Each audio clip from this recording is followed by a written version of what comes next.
Okay, we ready to start, y'all? Okay. Okay, good afternoon, everybody. I'm Peter Zanoni, Corpus Christi City Manager, and we're going to start our briefing today. And today we have just myself speaking, although Nueces County Judge Barbara Canales said she will be joining us, so she may speak after our presentation from Dr. Bird. And so today what we're going to do is I'm just going to give a quick update on the statistics. We were here Wednesday when, on that time, we had 215 cases. And but I want to report on how many cases we had yesterday and then give you an update from today. We're still tabulating, but I have a number. And then I'll run through some of the other stats, and then we're going to turn it over to Dr. Bird, who's going to do his weekly update. The Friday one's a little more extensive. And it's important this Friday because we're seeing a significant wave, a tsunami of new cases here in Nueces County, and in fact in the whole state. And so we want to see Dr. Bird's projections and thoughts and graphs that he'll be showing us today. Okay, so we want to thank everybody for watching. We know people watch on YouTube, Facebook. We appreciate the networks that are covering the information today, and it's important to listen to this and then share it with your family, friends, neighbors, and churchgoers and others.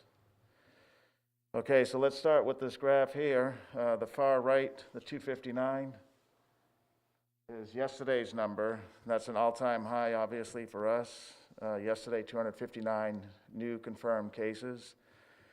That followed Wednesday, where we had 215 confirmed cases. The 109 was from Monday. And then you can see the prior week, including Saturday and Sunday. This is Monday over here. Let's see, this 15th was Monday right here. So we have 7 days, followed by the days this week. So what this does for Nueces County is this makes us the fastest growing case in the state, the county with the fastest growing number of new cases per population in the state. Today's numbers are still being tabulated, but as of a few minutes ago, we had 136 confirmed additional positives for today, or for the week, counted for today. Okay, this next graph here we've been referring to as our donut chart, and it shows the total number of cases. So this is since we have been counting. So the total number of cases is just under 1,300, 1,287 to be exact. This shows us how many are active, if you can go back one. That darker blue is the active cases, and maybe last week and even before, it was always about here, right? The active to the recovered was about a 50-50 split. But you can see with the massive number of new cases, it puts the active slice almost 80% of the number. We do have 243 that are recovered, and 6 deaths is also shown on that graph. Now you saw on Wednesday, I think, or last week, we wanted to show the cases by age group, because this is changing. Before, the number of new cases was always somewhat evenly distributed across 9 age groups, but these last couple of days, the age group of 20 to 39, which is shown in the red, or that top line, is growing faster disproportionately than any other age group. And so that one's spiking significantly, the 20 to 39-year-old age group. That's followed by that gray line, which is the age of somebody between 40 and 59. And then the yellow line, the third one down from the top, is growing not as significantly or as rapidly. That is that 60 to 79-year-old age group. And then the darker blue is 0 to 19 years of age group. And the only one that's kind of remaining flat is the last one there you can kind of see. And that age group is the 80 plus years old age group. Okay, so we were concerned this week by the number of hospitalizations. This week, the number on Wednesday jumped to 41. It stayed at 41 yesterday, so that means 41 people in the hospital trying to recover from COVID-19. A few weeks ago, we were always around this number down here, the 5, 9, 5 to 10 or so. And then a week ago, it jumped up to about 20 persons. But now it's doubled to about 41 people in the hospital as of yesterday, recovering. And then of that number, 16 are needing intensive care, so they're in intensive care. There was 16 on Wednesday and Thursday on the next slide that's coming up. There we go. And you can see the big spike there in ICU, even though the numbers aren't drastic. It's about 20 people or so in there, but it's a lot higher than what we used to have, which is about three or four who are always in ICU. So it's 4 times as many.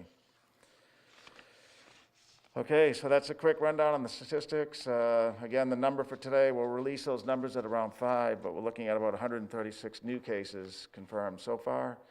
Later today and maybe tomorrow, we'll be having on our website the listing of the drive-through sites for testing that'll be available next week.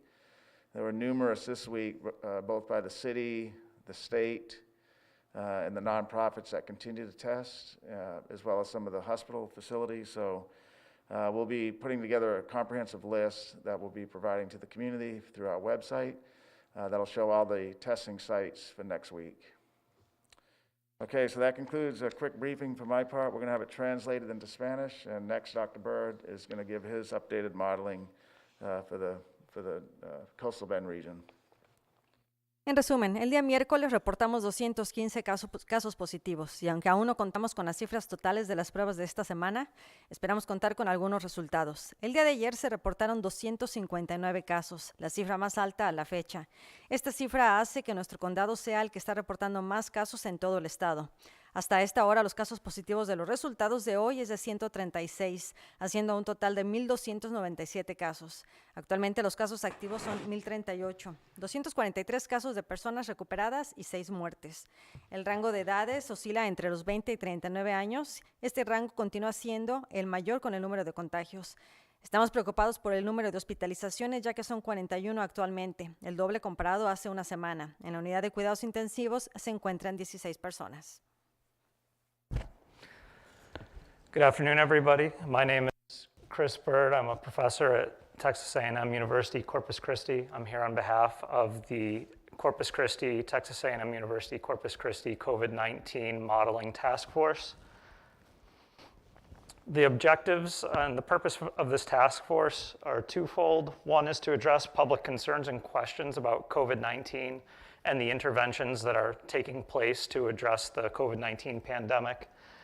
And then secondly, to enable evidence-based decision-making by our leaders so that we're not just going with our gut, but actually looking at the evidence and making informed decisions. I believe we'll take questions on Facebook. Nobody talked about it today, but yes, I'm getting a thumbs up. So if you have questions, feel free to post them. I don't know if we'll be able to answer all of them, but we'll do our best. So just a reminder on what an outbreak is. This is going to be a sudden rise in the occurrence of disease here in the Coastal Bend area, and in all of Texas, we're experiencing an outbreak right now. An outbreak can be localized or widespread. In the middle of May, you may remember that there were some outbreaks here at localized facilities in the Coastal Bend area, and we were able to contain those, and that was a spike that we're able to address. But what's happening today is more than just a spike. As Manager Zanoni said, a tsunami, I think, is an accurate depiction of what we're facing down. And we're kind of all in this together. I think it's important to remember COVID-19 can be transmitted through the air. It can be transmitted through surfaces and contact, through touching other people. There's all sorts of ways that it can be transmitted. This is an example of how that transmission results in a large number of people getting infected in a short period of time. Each one of these steps is about a week. That's about how long it takes for a cycle of transmission to occur for COVID. And then slowly through time, or actually very rapidly through time, one case turns into a lot of cases. This transmission rate of 2 is lower than what we think is happening right now in the Coastal Bend. So this is not something that's making a fantastic sort of over projection. This is an under projection of what's happening right now, but we're showing it because it's a nice depiction of how it works. So let's review the interventions that are in place, and there's new ones that are coming into play today. First, we're still on stay at home if you can. Now, before, maybe 3 weeks ago, stay at home if you can. Maybe a lot of people ignored it. I implore you not to ignore this now. It's really an emphatic, really stay at home if you can, because you don't want to contract COVID, and if you have it, you don't want to spread COVID any further. 2, social distancing. Make sure you're staying 6 feet away from other people. I would say it doesn't really matter if you're outside or inside. You try to maintain your social distancing.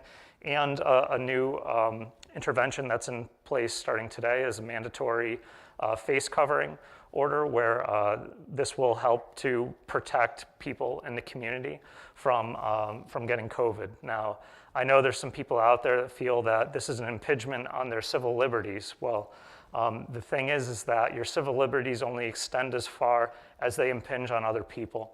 And the reason why we wear seatbelts, one, it's to protect ourselves, but 2, there's a huge cost that's put onto other taxpayers. So because of that, seatbelts are mandatory and not impinging upon our civil liberties. It's the same thing here with masks. Masks are something that are going to help to protect other people, and it's not just about protecting yourself. So please follow the mandate. 3, self-isolate when symptomatic. And this is very simple. If you think you're sick, don't wait until you figure out that you have COVID. Isolate before then. You're the most contagious right before you get the symptoms and immediately after. And from that point forward, most people become less and less contagious. So as soon as you have that slightest inkling that you might be sick, that could be when you're the most contagious. That's when it's the most important to self-isolate. Call the county hotline for COVID, or call your doctor to get further medical advice on how to proceed.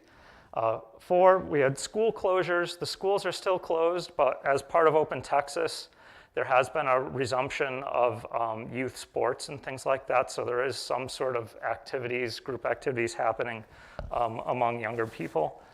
And I know at the university, we're in a slow opening procedure also. That's in the middle of progression. Now, the new things today, besides the face coverings, are that we have been in Open Texas, so we've been repealing some of these interventions that are in place to stop the transmission of COVID-19. We got all the way to phase 3, so Open Texas phase 1, 2, 3, and then today, essentially, phase 3 was repealed or dialed back. That's not exactly the way that it was put out there, but the things that they're pulling back, closing the bars, and decreasing restaurant capacity, and amusement parks and things like that, those are all parts of phase 3. So essentially, phase 3 has been repealed, but we're still in phase 2, essentially, of Open Texas right now. So that's where we stand right now with the interventions that are in place. So, excuse me, this face covering keeps falling off my face today. Luckily, my hands are clean, so don't worry about it. Let's see. So this report's for the Coastal Bend. Manager Zanoni covered Nueces, and I'll touch upon Nueces here and there, but I leave the numbers for Nueces to him. Here we're going to focus on the Coastal Bend area. You can see we have a heat map for all of Texas and where there's the most total cases of COVID-19. And predictably, the corridor between San Antonio and Austin, Dallas-Fort Worth area down in Houston, but also notice us down here in Nueces County and other people in South Texas. Over here we have the map of the Coastal Bend. Obviously, Nueces County has the most cases of COVID-19 in the Coastal Bend area, but there's other counties that are accumulating cases: San Patricio, Kleberg, and a few others there.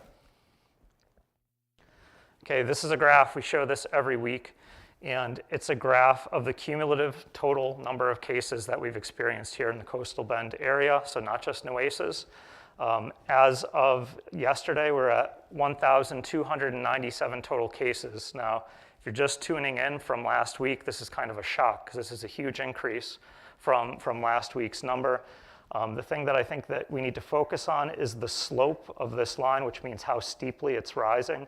So as an example, over here we have the localized outbreaks in mid-May from the meatpacking plant and the transitional housing facilities. And you can see that they were not as steep as what we're in now in the accumulation of the number of cases. So this is a really, really rapid rise in the number of cases, and your eyes don't deceive you. It's getting more and more rapid every day that passes, at least right now. There's almost 1,000 active cases. If we have, it sounds like already with the new numbers, we'll easily have 1,000 active cases in the Coastal Bend area. And you may have seen a report from the CDC this week that on average, there's about 10 times more actual infections than are actually reported or found through testing. So there's well more than that many people in the Coastal Bend area that have COVID-19 right now and could potentially pass it on. For recoveries, this comes from the state level. The state can't track every single person that contracts COVID-19, so they apply an algorithm where if you don't need hospitalization after 14 days of testing positive, then you show up as recovered here. And so that's why we're seeing a lag right now, because all of these new cases have occurred in less than the past 14 days. And so the recoveries haven't started ticking up yet, but we expect that they will start increasing as we go forward in time. And for the fatalities in all the Coastal Bend, we're at 7. A month ago, we were at 4. So we're at a 75% increase in the fatalities over the past month. And unfortunately, with all these cases, it's a statistical inevitability that this number is going to go higher. Okay, this next graph, it's different than the last one in that this has the number of new cases per day. And we've been showing this for a while for those of you that have been tuning in, but for those of you that haven't been, right here we have how many new cases are we seeing on any given day. So when you open the newspaper or go to your favorite website and see how many cases were there today, that's what this represents. Each data point on the graph represents one day. Circles are Nueces, and triangles are the rest of the Coastal Bend counties all combined together. You can see there's more cases in Nueces than all the rest of the Coastal Bend counties combined, and it's increasing very steeply. This is that 215 cases from a couple days ago, and the 259 doesn't hit the state of Texas data until today, so that's why we don't have that represented in the graph. The important thing here that you see is that pretty much since Open Texas Phase 2 began right here, and really since Open Texas Phase 3, our number of new cases per day has been increasing extremely rapidly, not just in Nueces, in other parts of the Coastal Bend. Let's zoom in on that other parts of the Coastal Bend line and break it apart into all the counties. And we labeled each county that's kind of showing up as having a substantial uptick in the number of cases. So San Patricio, we've been talking about San Patricio for maybe a month now. Jim Wells, maybe the last 2 weeks, but that's a substantial increase in Jim Wells County. Kleberg is going upwards. Live Oak, Refugio is the first time we've seen that show up on this figure. Duval, Aransas, and B is going down right now, but what's happening there with this hump with B and then a subsequent decrease is that there was an outbreak in the correctional facility in B County, and so that shows that outbreak within the facility has been contained. However, there's this larger outbreak in all of Texas that's occurring. So how do we compare to other parts of Texas? And in the past few weeks, I've been using graphs like this one, but if I want to show every single metropolitan area in Texas, I can't plot them all in this graph. You won't be able to make sense of it. So what I did was we got together and we made a plot where this also represents the number of new cases per day. It's an average per capita, so to make it an even playing field between a place like Aransas and Dallas, which Dallas has a lot more people, but how about on a per capita basis? How do they compare to each other? And then this is the average number of cases per day over the last week per capita, per 1,000 individuals.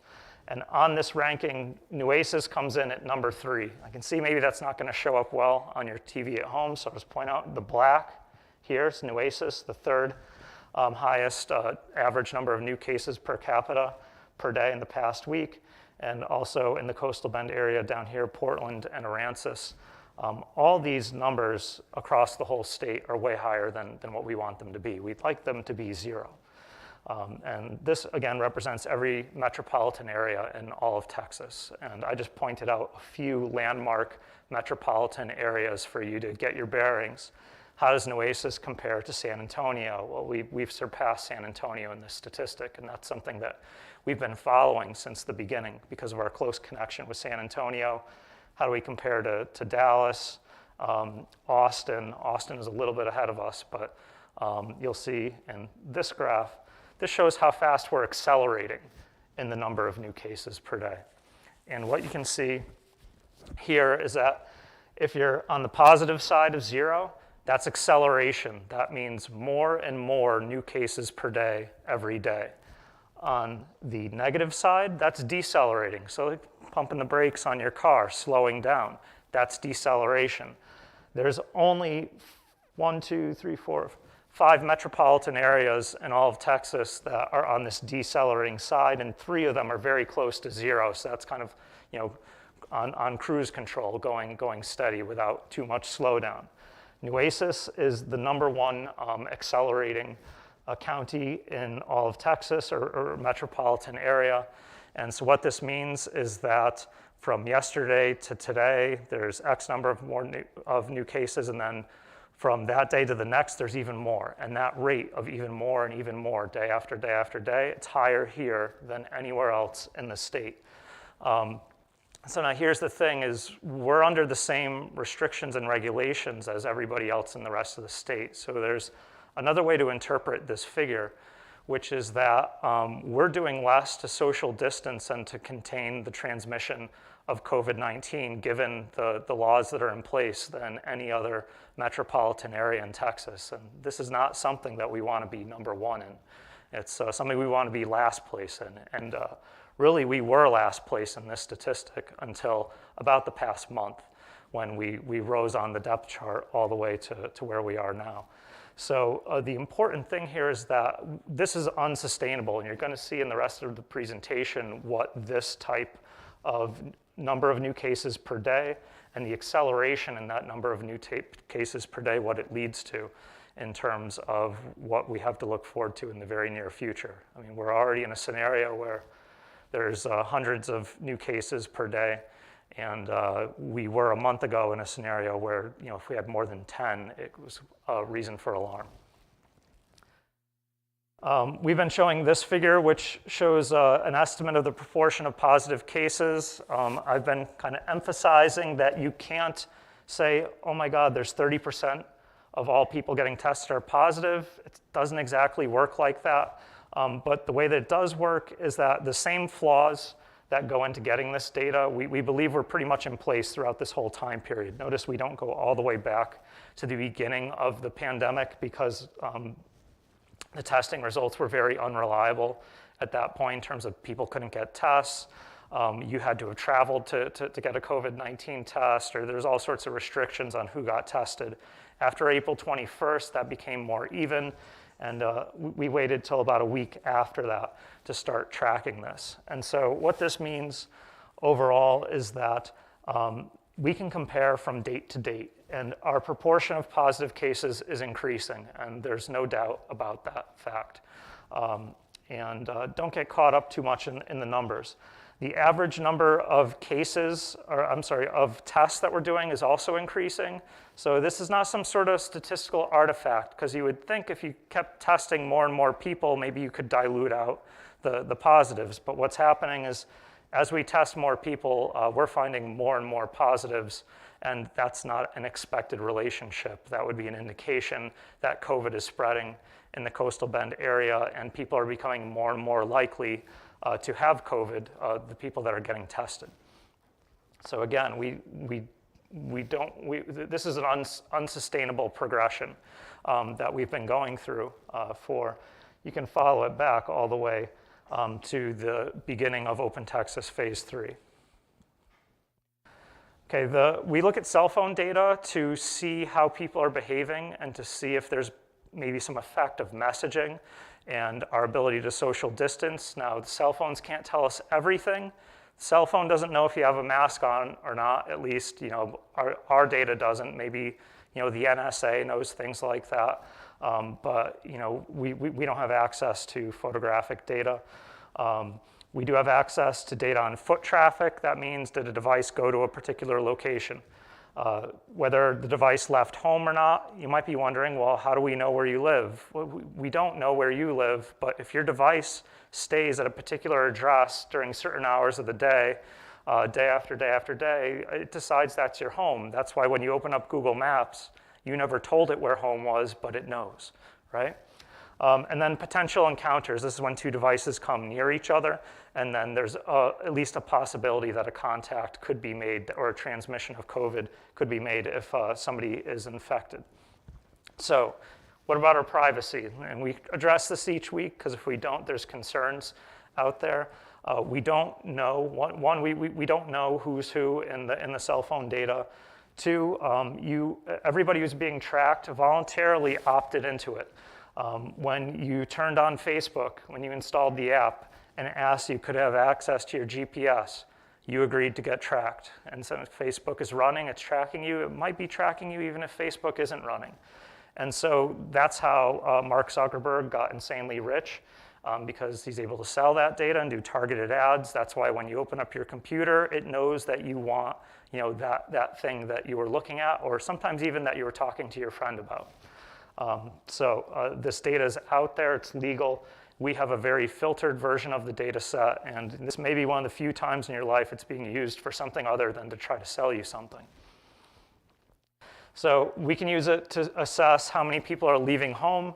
What we do, the blue line is the index of leaving home. 100 is based upon normal. We equate 100 to normal, and that means before the pandemic started. This was about the proportion of devices that were staying at home. We set it to 100 to say that's normal, and then see how far below normal we got during the stay-at-home period. Let's see, there we go. So you can see here's different major milestones that have occurred. Stay at home, open Texas, phase 1, 2, 3, and then the rolling back with phase 2. We're back to phase 2 and masks. And so what you can see is that the proportion of people leaving home is leveled off, and maybe it's even started to downtick a little bit. It's hard to say without some more days worth of data. At the very least, it's leveled off and hasn't continued to increase. So there's at least our first positive sign that maybe we're changing, starting to change the transmission rate. In terms of distance traveled in the red, now just because you traveled a long way doesn't mean that you transmitted COVID, but the probability of transmitting it might increase as you travel more and more and encounter different people. And the amount of distance traveled is at or above the normal level pre-pandemic. And that might be the type of thing that hopefully we can, through our behavior, stop the transmission of COVID-19. But if we can't, that might be the type of metric that we'd like to see a decline in. Next, the encounters that I talked about when two cell phones come near each other. The blue line is for weekends. We're above normal on weekends when compared to before the pandemic started. This is something that definitely needs to change. Even if we're wearing masks, there's still a possibility that you could contract or transmit COVID. The mask reduces that probability, but it doesn't eliminate the probability. It doesn't make us super people.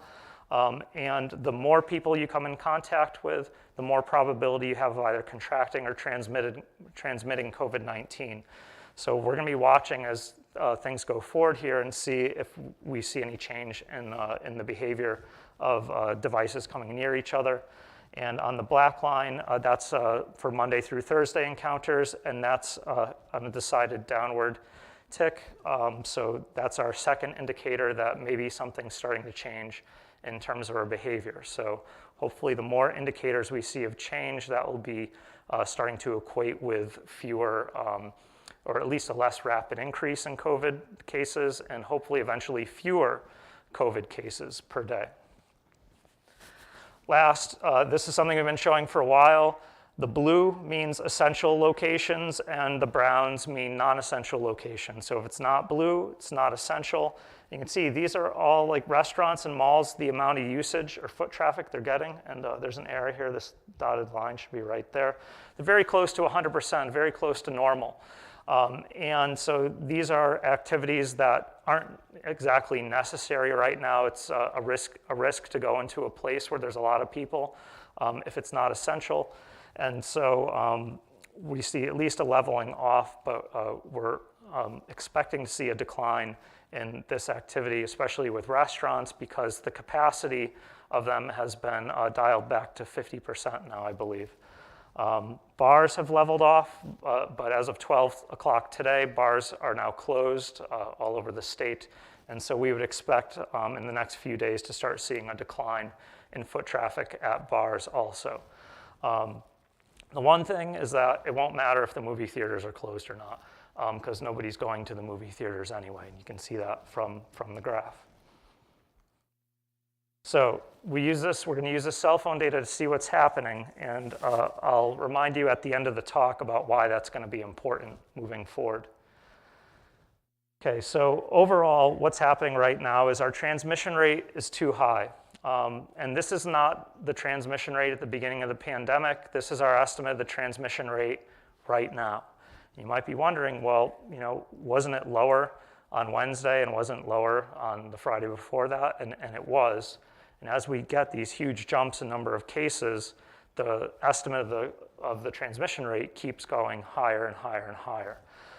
So it can't get much higher than 3.1 for a whole community. So we're very close to the maximum it could possibly be. I had to change the graphic. What this means is that for every one person that's infected, they on average affect an additional 3.1 people. It means most people that get infected will infect another 3 people. Some people will infect an additional 4 people. After 2 weeks, that turns into 10 additional people infected.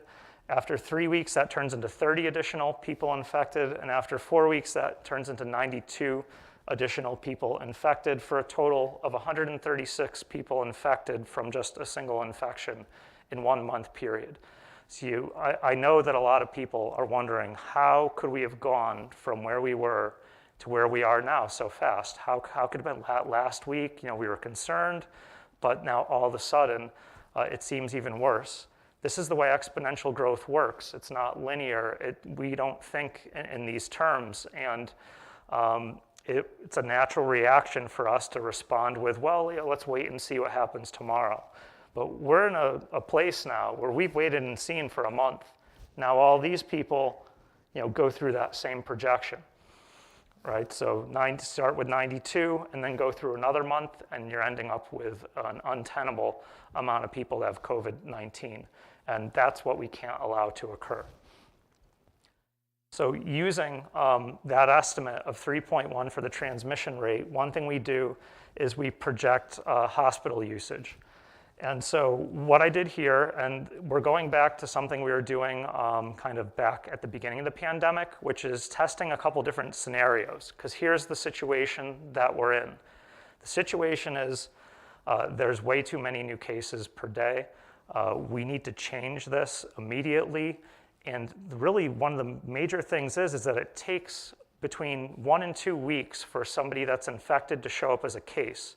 So the new cases that we see today are coming from last week, and not last Friday, probably last Monday or even 2 weekends ago. And so that means that we didn't change anything on a systemic level until today. So it's going to be another 7 to 14 days before we really see a change in what is happening right now. So we're kind of locked in. However we behaved for the past 2 weeks up to today, that's going to determine how we go into the next 2 weeks of the future. And what we do today will affect everything after that. So with that in mind, with a transmission rate of 3.1, we need a 70% reduction in that transmission rate to get it down to 1. And what that means is that would be 1 person infects 1 additional another person. If we get the transmission rate down to 1, then the cases per day stop increasing. But they don't decrease, they stay the same. So we're already in hundreds per day. So if we can get it all the way down to 1, and I want everybody to listen closely, because this is going to be a monumental task to get it down to 1, which requires a 70% reduction. It's a huge amount of reduction in transmission that needs to occur. You might be thinking, well, are the masks going to be enough? The most optimistic projection that I found in the literature was that 47% of the transmission could be reduced by common everyday people wearing masks. And that's the upper end. So that only gets us partway to 70. That's why bars are getting closed. That's why we're encouraging social distancing. That's why you should do more than you're being asked in terms of social distancing and trying to stop the transmission of COVID. Now, with that, the projection is that by a month into the future from today, we might start to see a downtick in the number of hospitalizations or the number of people in the hospital. And that's getting us right about to exactly 1. Maybe this went a little bit below 1, like 0.95. This is a lot of people, 700, 750. And that's number of people in the hospital due to COVID on any one day. Or more accurately, the number of people that would require hospitalization on any one day. If you require hospitalization 2 days in a row, then you'd be counted on each of those days that you required hospitalization. When you leave the hospital, then you're subtracted from that count. So that's how this works. And I think that's an optimistic projection. It's going to be hard to achieve. And we have, starting today, to affect the 10 days into the future. And if we're not good enough, then it's another 10 days into the future when we decide to do something else. So that's the situation that we're in. Here's the most optimistic scenario that I could think of, which was, okay, what if we reduced all the way to 1? That would be, I think, really optimistic. Super optimistic would be that we're able to reduce the transmission rate to the lowest value we ever estimated for the coastal bend area, which was 0.5 during the middle of the stay-at-home. That's why I put the words stay-at-home up there, because if we're able to reduce the transmissions to the same degree that we did during the stay-at-home, then this is the curve that's expected for number of hospitalizations per day. And focus on the dark green line. Don't worry about the green ribbon. We're still working on getting that to be a little bit tighter of a projection. But that's an 80% reduction in transmission, where we cap out somewhere in 550 people in the hospital at the peak. And that's less than a month from now. And that's 550 people in the hospital due to COVID-19. Now, there is some reason to hope that this projection is a little bit on the dire side, which is that the projection isn't fitting the data as well as it could, and it's overestimating right now the number of people that would be hospitalized. So our hope is that it doesn't reach that level. However, there's a couple other indices, such as the number of cases per day is matched very well by this model, and the number of people in the ICU is matched very well by this model. And so here's the same thing for number of people in the ICU. The projection out to a month in the future is that we'd be peaking if we're able to get the transmission rate down to 1 starting today. We'd be peaking out somewhere around 340 people requiring ICU care due to COVID-19 in the coastal bend area, which is too many. The really optimistic projection, which is if we can bend the curve as much as we did during the stay-at-home period, would be that we only get up to a little bit above 200, which is still a very high number. We hit that number before a month from today, and that would be if we reduce the transmission rate by 80% and get it all the way down to one person flips a coin, and that determines whether they infect somebody else or not that gets COVID-19. So we're in a really serious situation. That's why there's been a rollback of Open Texas right now. Last thing, this is the last projection I'm going to leave you with, and hopefully this kind of brings it all home for you. This is the data points. Each one of the data points is the actual number of cases total since Open Texas 2 started, phase 2 started. So we start at 0 at Open Texas phase 2, and this is for Nueces County. And we accumulate the new cases per day up through yesterday. Each point is the actual data points, and the line is a fit of an exponential model. So that would be this type of growth that we're scared of with COVID-19. And you can see that it's an excellent fit to the data, which means that essentially the new cases are accumulating in exponential fashion, and we're in full exponential growth, which would indicate that through this period of time, there was very little done to decrease the transmission rate of COVID-19. Now, that's up through yesterday. If we project 10 days into the future, that's what we see over here. And there's not an error here. 10 days into the future, we're up at 3,250 total cases since May 22nd, when right now we're at around, around 700 or so. And so that's how fast that this can go up. And that the thing is that what we do today is not going to take hold until 10 days from now, because that's the way that these case reportings work. So this is almost built in at this point, that we expect this is going to happen. I've been following this for the past 5 or 6 days, and it's been on. You can see actually it's under projecting. So we expect there to be a few days where we have less new cases than expected, because the last 3 days have been more cases than expected.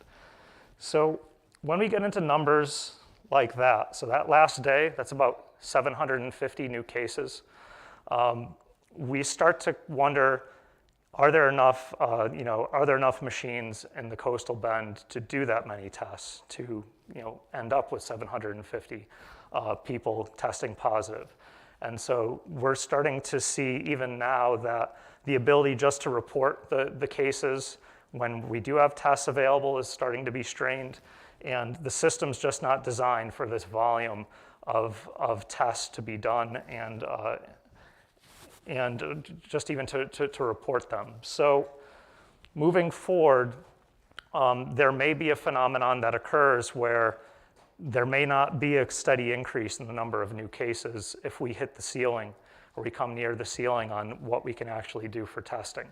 And it may appear that we've stopped the increase of COVID, and that's something that I want people to be ready for, that if that does occur, there's a chance that cases will stop increasing because of testing capacity, as opposed to we're stopping the spread of COVID. So it's something that we need to pay close attention to. That's why the cell phone data becomes so important, because there's not an upper limit on that cell phone data. So at some point, we're gonna know if things are working based upon the information we're getting from cell phone data, if this becomes unreliable, number of new cases per day. So in summary, there's a Texas-wide outbreak. I think everybody should be aware of this at this point. COVID-19 is still expanding rapidly in South Texas. It hasn't stopped. Not only is it expanding, the expansion is accelerating straight through to the last data point that we have in the data. There's going to be approximately 7 to 14 days until the changes made today actually have an effect on COVID cases. And I'll review. The reason why is that from the day you get infected to the day you show symptoms, it's about 5 days. And then from that point to when you actually get your test result back, it's a function of how quickly did you go to your doctor, how quickly did you get a test, and then how quickly was that overburdened testing facility able to get that result back. And so in the past, we estimate that optimistically it would take 7 days and a long-term 14 days, but it may even take longer than that moving forward. So today's cases were people that were infected last week, not people that were infected yesterday. And this is something that's very important to consider when we go into this period of time where we're trying to flatten the curve again. We're in flatten the curve mode.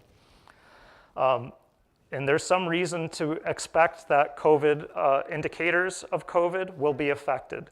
such as the number of new cases might stop increasing because of our testing capacity, or it might be difficult to look at the number of people in the hospital if there's a lot of emergency procedures that are put into place that are deciding who should be hospitalized and who shouldn't. And so that's kind of where we're at now. That's why we're shutting down Texas. So for not shutting down Texas, that's why we're shutting down bars and partially rolling back the opening of Texas. And hopefully everybody understands that, and the alternative is that if this is let to go, I didn't even show the projection if we don't do anything, but it goes into such a high number of people that are requiring hospitalization and ICU care that I didn't think it was necessary to show, because even with an optimistic projection, the outlook is undesirable. So it's important to help contain local outbreaks, and that would be just help to contain the transmission rate. If you don't find the holes in your social distancing policies, COVID will. And COVID obviously has found the loopholes in our society's social distancing policies right now. That's how we've gotten to this situation.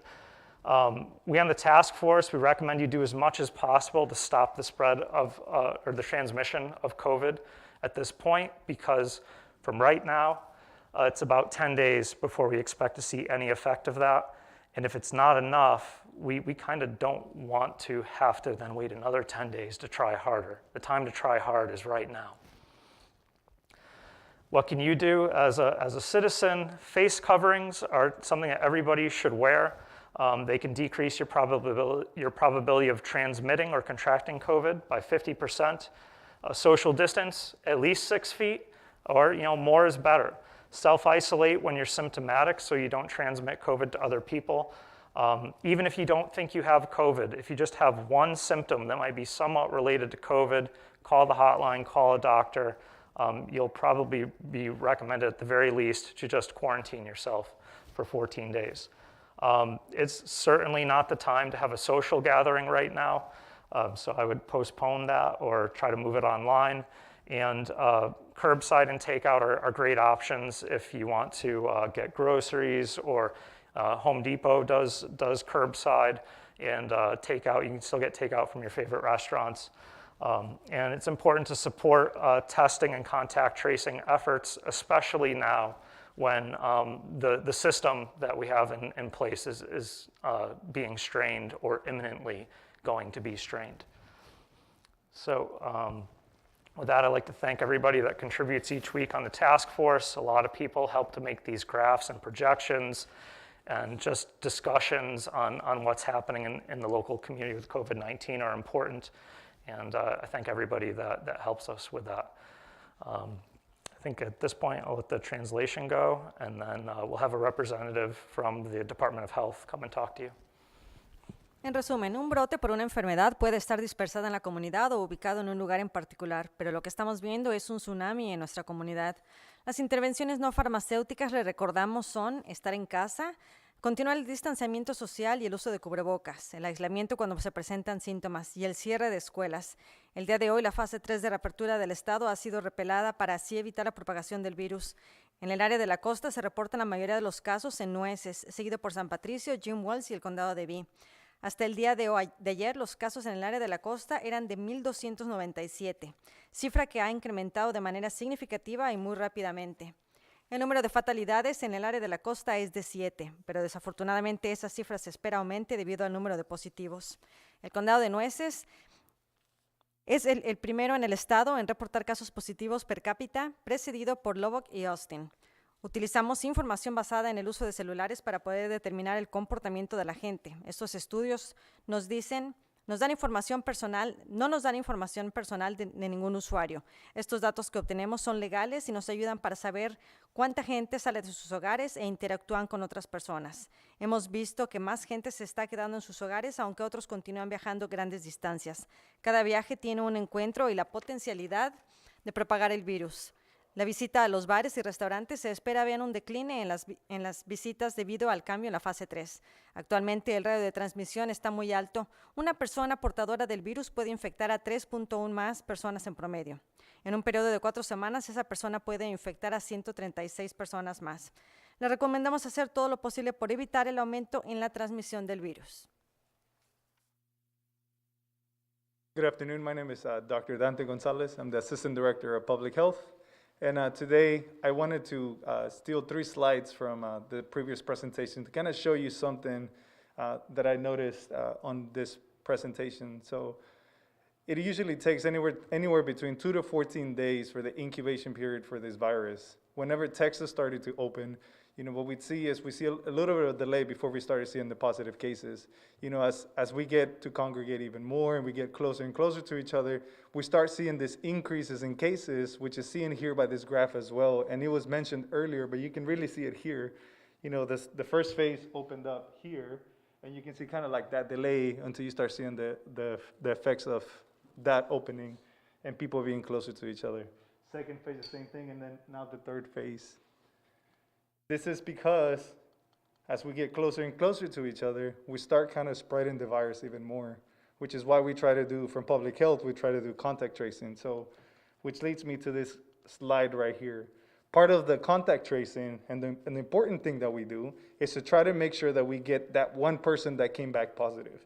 But if we catch it too late, if we catch it somewhere down here, the contact tracing is a little bit harder for us to do. So what we do is I'm going to try to use some sticky notes. Hopefully it's able to show on the screen at home.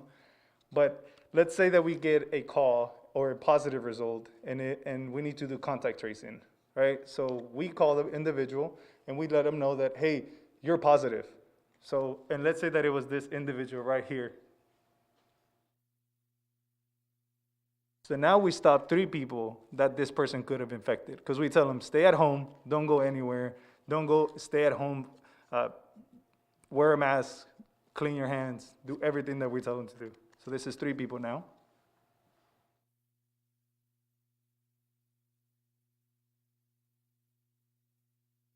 But as you can see, there's still a lot more people that we did not catch, because all the other people, we didn't get that positive result. If we keep doing the same thing to those other people, now we get 9 people on week 4.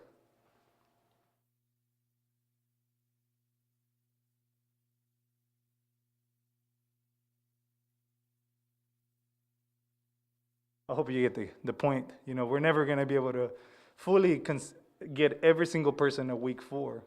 But now, if we do something different, right? If we're calling you, and you're case 1 now, you're the first person that we're contacting, and you do your duty, your due diligence, and making sure that you're contacting everybody that you've been around with, or that everybody you've been around, and maybe people were taking risky behaviors. What happens is that we get you, and you're the first case. So now we contact traced, and now everybody on that side of the week 2, week 3, and week 4, everybody does not get it.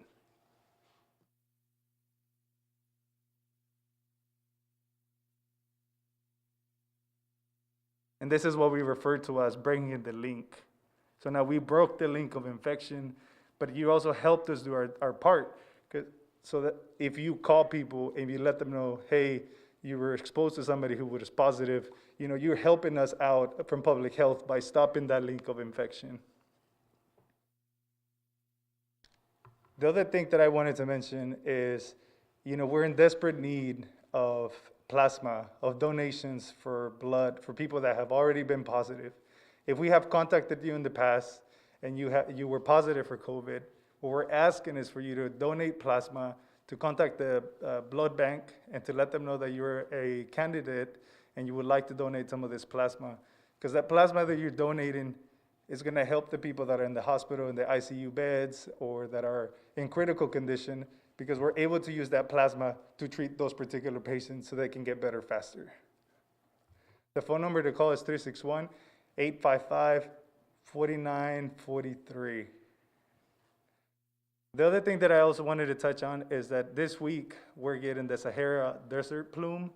That's also going to be very important for people that have asthma, that have COPD, that have respiratory, anything that they have within their system that deals with respiratory. You want to make sure that you're staying inside as much as possible. Not just because of COVID, but because the Saharan desert is going to bring those effects, or those side effects, where people are going to be coughing a little bit more. They might feel that shortness of breath. And we don't want those people to think that they have COVID. But we can't differentiate between the shortness of breath of the SAN and the shortness of breath because of the disease.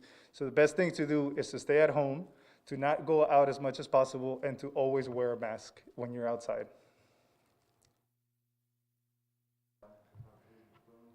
The plume is it already started today, and it's going to be through the whole weekend.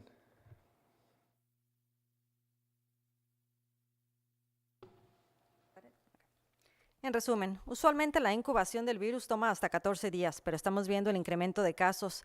Pero con la reapertura del estado han habido más contactos entre las personas infectadas, por lo que esa tarea es difícil. La tarea es difícil para rastrear todos los contactos. Una vez que podemos rastrear los contactos y se quedan en su casa, evitamos que los contagios aumenten. Desafortunadamente no podemos contactar a todos, por lo que es importante que usted haga de su parte y también notifique a quienes han estado en contacto con usted. Le recordamos que si usted se ha recuperado del virus, siempre piense en la donación de su plasma que podrá ayudar a otras personas. Puede llamar al 855-4943 para realizar la donación de su plasma. También le recordamos que el polvo del Sahara también puede que aumente los efectos en una persona y sean parecidos a los de los efectos del COVID-19.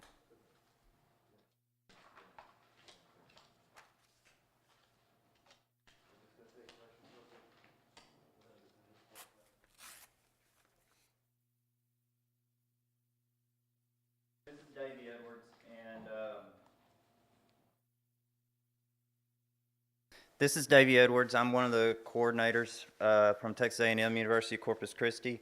I stay here along with a couple of others to help field questions through Facebook. So these questions are coming from the listeners on the Facebook. The first question I think we'll go to Dante. Can we get the number of coronavirus positives broken down by blood type? Well, it's a really good question. I think that question comes from, there's a couple of studies or news articles that have mentioned that a certain specific blood type is less prone to catching the disease. I'm not sure if we can break it down that quickly. We have a lot of cases. We'd have to go to each individual patient and get that particular information. It may take us some time, but it's definitely something that we can do. I don't know, though, how true or how accurate these particular studies are at this point and whether or not they're accurate. So providing that information and being able to link it with something that is scientifically proven might mislead people into believing that just because they have a certain particular blood type, that they're less likely to contract the disease. But it's something that can be done if in the point ever needed to. Thank you. Is the outbreak traced from locals, out of town, visitors, or even protesters? Maybe either one.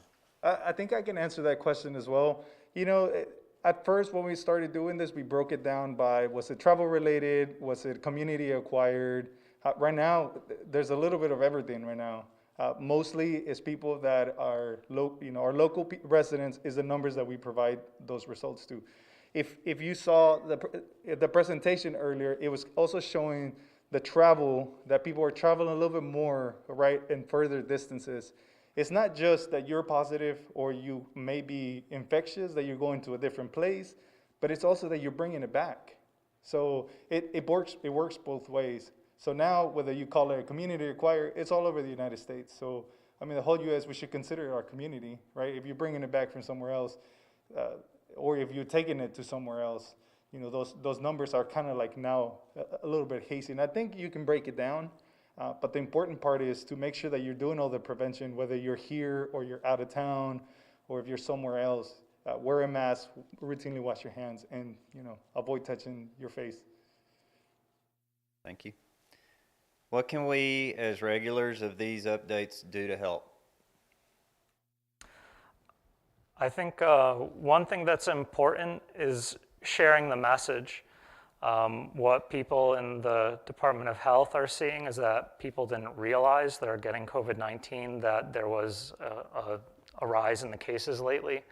And I think that if everybody shared the message here that we're in a very serious situation at this point, and just raising public awareness of all your friends, I think, is something that could really go a long ways towards helping. You know, being educated on the subject matter is very important for you to be able to share the information to somebody else.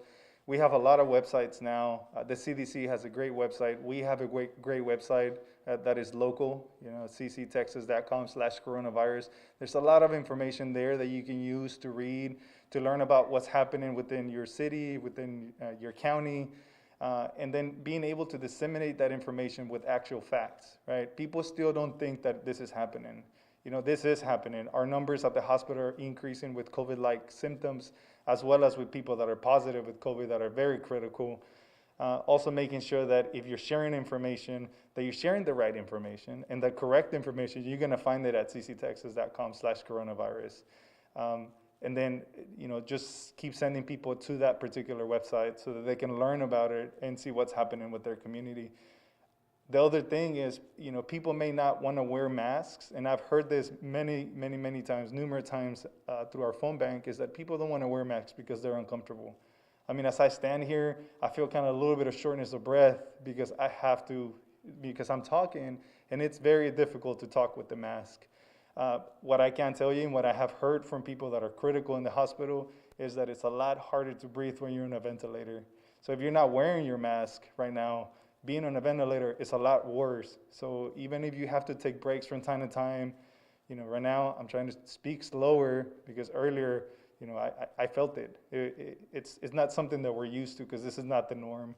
So what you do is take your break, go somewhere where there's nobody around you, take your mask off for a little bit, take a couple of deep breaths and rest, and then put it back on. Yeah, I'll reiterate, it's going to be more uncomfortable to contract COVID-19 than to wear a mask. And more than that, I think that on your conscience, the idea that you might be infecting 3 additional people and there's some chance that they could end up in the hospital, the ICU, or even worse, which makes you feel less comfortable wearing the mask, or the idea that you might be getting other people sick. Yeah, unfortunately, today we had a little over 600 viewing live, and we'll have a couple of thousand probably view this over the weekend. So hopefully they'll get the message out. Thank you, guys. I got one more question. Are you able to post places, stores, restaurants, etc., where there have been a number of cases? Can you trace it back to those? So part of the contact tracing is to ask them where they've been, their whereabouts in the past couple of days, especially 2 days prior to being sick. Once we figure out if they've been to that particular place, we start kind of doing a tree. If multiple people coming from the same place, especially if they work at that particular place, you know, we'll contact that whether it's a restaurant or whether it's a store, convenience store. You know, at this point, whatever there is multiple cases or whenever, we'll call them, we'll ask them to do a deep cleanse to ensure that everything has been cleaned up. And then all the people that are sick, we tell them they need to go home, they need to be quarantined. Because that is the only way that we're going to stop that particular spread of that area.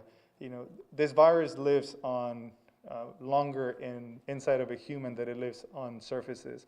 But it's also important to make sure that we're keeping up with the routine cleaning, with the routine disinfecting, because then people if people are touching that area and then touching their face or not wearing a mask, it's going to lead to them getting infected if it happens, you know, very quickly. If it's something like stainless steel, right? We know that the virus is able to last there for more than 24 hours. So we let people know you have to clean stainless steel very well, right? If it's cardboard, you know, same thing there. We tell them if it's cardboard, make sure that you keep it somewhere for a little bit longer before you start using that cardboard again. So we do reach out to the individual businesses and we let them know that they have to clean. And from Facebook users, they wanted me to thank all of y'all that are on the task force for doing what you're doing and helping keeping them informed. Thank you.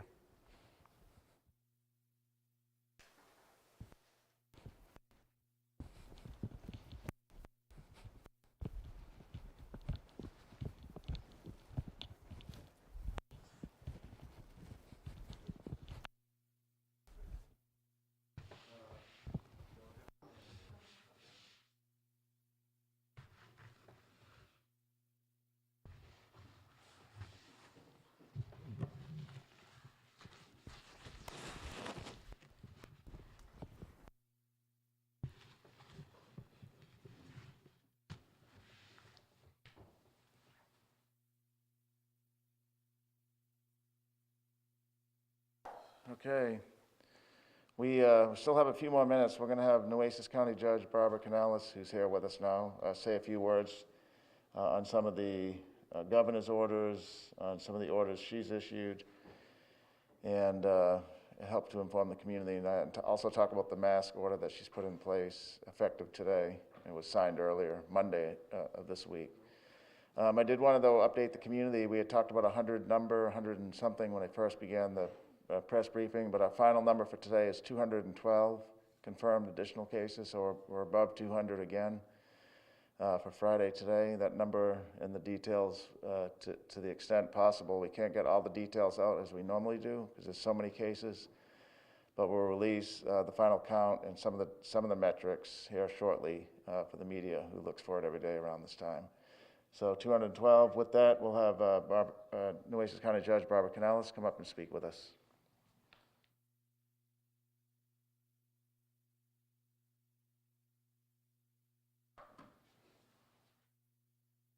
Okay, good afternoon, everybody. I'm glad that Manager Zanoni was able to update those numbers because I can tell you that that is consistent with what we're seeing.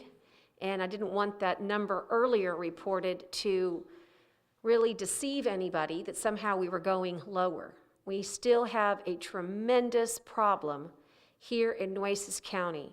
Yesterday, I read that we were the #1 county in growth in the entire state of Texas per capita, and that's not a statistic that we want. That's 39% growth.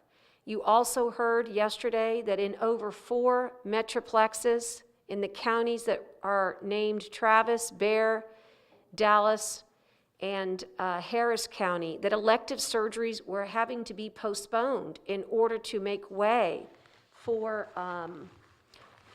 more beds because of the urgency of the matter. And so I come to you with a heavy heart today. And we have been working vigorously all day long to help everyone understand why the mask order was put into effect and help you clarify some of the order. And also, we have the need to amend the order today, and so I will be moving from this location shortly back to the county courthouse, where most likely, I hope, right before 5 o'clock, I will file an amended order. Now, that amended order really focuses on the governor's order, but it's very important because it's going to affect a lot of events here in our community. You'll recall that before, we had the ability to have outdoor gatherings of 500. And that was because we were doing quite well here in our community. And I want you guys to know something. Everybody from people who own venues, Nueces County has a big venue that we own for special events, from caterers and florists and cake makers and everybody in between. We know how difficult this is on you when on a dime, somebody completely changes your world.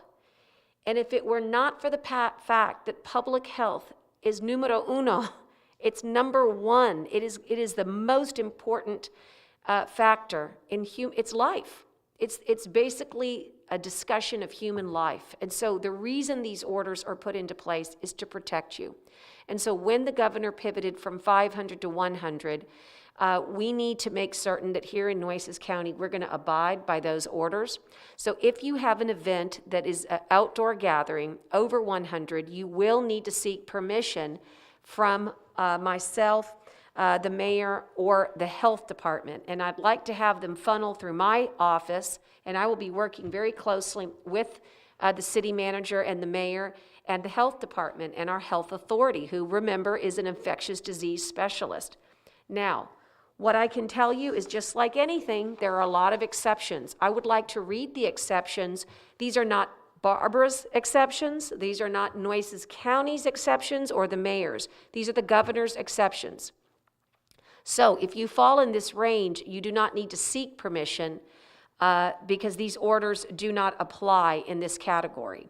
Youth camps, recreational sport programs, professional, collegiate, or other similar sporting events, swimming pools, water parks, museums and libraries, zoos, aquariums, natural caverns, and similar facilities, rodeos and equestrian events, amusement parks and carnivals, childcare, and assemblies protected under the First Amendment of the United States Constitution, and other outdoor gatherings pursuant to services listed by the United States Department of Homeland Security, CISA, that's the Cybersecurity and Infrastructure Security Agency, religious services, and local government operations. If any of you have any questions regarding this, remember you can email us at county.attorney@noisesco.com. And I will say that I have in my inbox already a few inquiries, and I'm going to get to you, I promise, very shortly. I think the most important thing to remember is simply this. If you can postpone or reschedule, do so. If it's not possible and you can work with us, let's say you have 101 people, okay, in some gathering, and you have a huge venue and you can really social distance to the max. It might be possible that you could get clearance for something like that. But here's what I really want for you to consider. The next 2 weeks are critical. Everything we are doing is to prevent truly a tragedy awaiting. And so I'm going to ask you to do everything in your power to postpone or to reschedule or to find a way to take that gathering down to the minimum level. And the reason is quite frankly, you just heard the reason over the last 40 minutes with those slides, is whatever we do today affects us 2 weeks in the future. And every day we don't do it right extends that time. And you know what I'm really concerned about today is our workforce. I want to protect the workforce of the folks working construction on the bridge. I want to protect the workforce in the restaurants. I want to protect the workforce that is going to work at our assisted living facilities, and our firemen and our policemen, and everybody else in essential services. Because if we all don't do it right, there's a strong possibility that there's going to be COVID coming into your household. And so it's very, very critical that we adhere to the orders that the governor has given us. And also, I would ask humbly and respectfully that you try your very best to mind the orders that have been given for Nueces County, albeit the enforcement provisions are not there. I know that. I understand that. But I also know that there is a gap. That's what we call a gap. But you know who can fill that gap? You all. You can fill that gap with personal responsibility. And so for those people that feel like I haven't done enough, we can always become leaders together. I urge you to be a leader and get your neighbor to do as much as you're doing. And I thank you for all that you are doing. And for those of you that think I've done too much, what I can say is this is the time to perhaps consider being a good neighbor and putting your interests second to those that are vulnerable, to those that need our help to protect them. And when we protect them, we not only can protect you, but I want you today to think about your family. And so, as I said, the order primarily focuses on making certain that the governor's orders are adhered to. And also, I made a clarification early on in paragraph number 2. I had a lot of issues and concerns, and this won't be the only time I'm certain that we amend, but this one was one that I had intended to address initially, and that was our hotel spaces. We are a tourist destination, and there's a lot of people coming to enjoy the coast, and while you're in your room and you're with your family, you wouldn't need to wear a mask, but there's a lot of common spaces, and in those common public spaces, we're going to include you as a listed commercial entity as set out in my previous order, paragraph 4, and that does require to include in your plan the use of facial coverings for employees and visitors inside the premises when in a space that necessarily involves close contact. 6 feet is not feasible. That's a fancy way of saying this. When you can't social distance, you need to have one of these on. And I think that it's all the good advice that Dr. Dante gave to you is excellent, and maybe it's just the mom in me, but I have no problems yelling or whispering or doing anything in this. It's just like a woman, right? To be able to do anything that anybody else can do and do it backwards in high heels, and now I'm going to add to my t-shirt in a mask, okay? So I think the real tribute here is to our own ingenuity.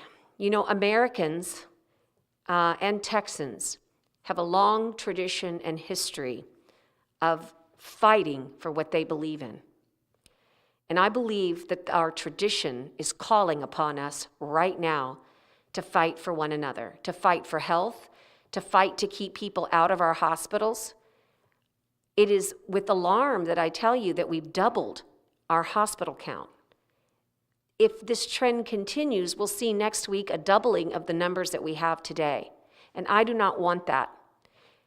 Even as we speak, groups of physicians and healthcare providers are gathering to discuss surge plans, to discuss how we need to coalesce to make sure that doctors are available at any time to be able to address a COVID-19 response.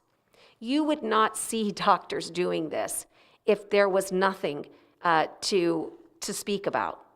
And so I ask all of you to do everything that you can, starting now, to make sure that the next 2 weeks will help us with the success that we so desperately seek. In addition, I do want to address something that was addressed in the Caller Times. It was addressed in Commissioner's Court, but we simply don't have the answer yet. But on Monday, I will be issuing, I hope, some guidance about beaches. But as you know, and I want to remind you, we say it all the time, that the General Land Office, and in fact by Texas Constitution, the Commissioner Bush of the GLO is responsible and in charge of Texas beaches. But we have a great relationship in Nueces County with the GLO.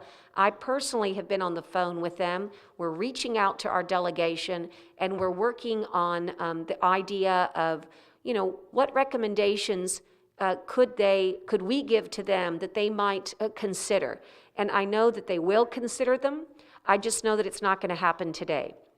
So on Monday, I hope to have an answer for you regarding our beaches and the holiday weekend, and I look forward to coming back and answering any of your questions.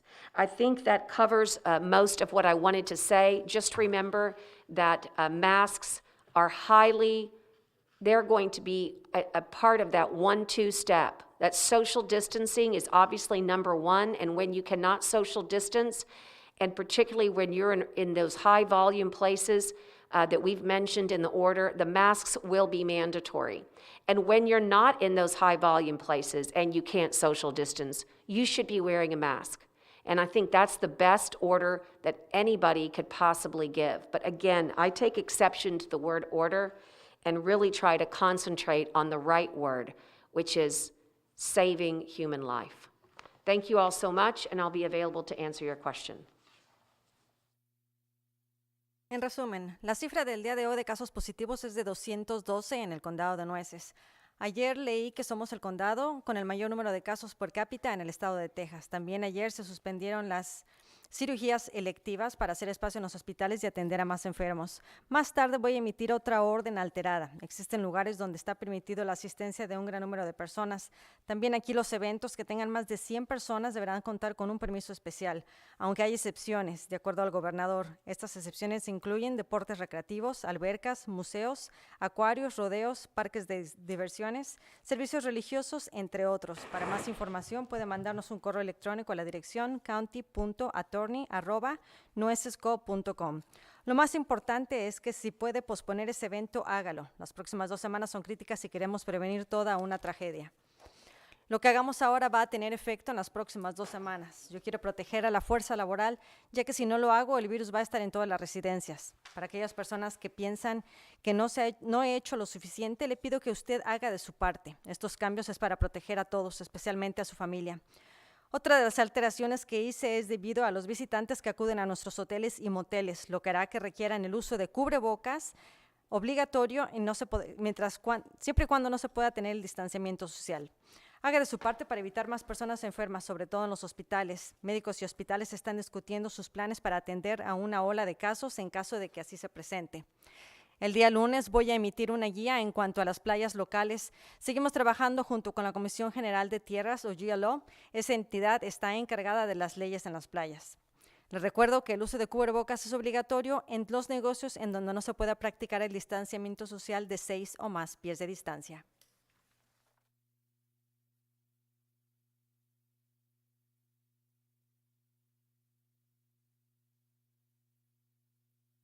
Okay, thank you, Gabby. That concludes our briefing for today. We're here to see if there's any questions from the media. No questions from Chris 6? KAAA? Okay. Okay, we're good. That concludes our briefing. Then we will be back here Tuesday of next week. And numbers will be released momentarily. We're not going to have the level of data, just for those still watching, because there's so many cases, it's hard to get the demographics and the gender and all that. So we're going to release the number with a general summary, as we did yesterday. We'll also be reporting over the weekend, so there'll be releases on the numbers for Saturday and Sunday. And then keep an eye out for the testing events that'll take place next week. Okay? We'll see y'all later. Thank you.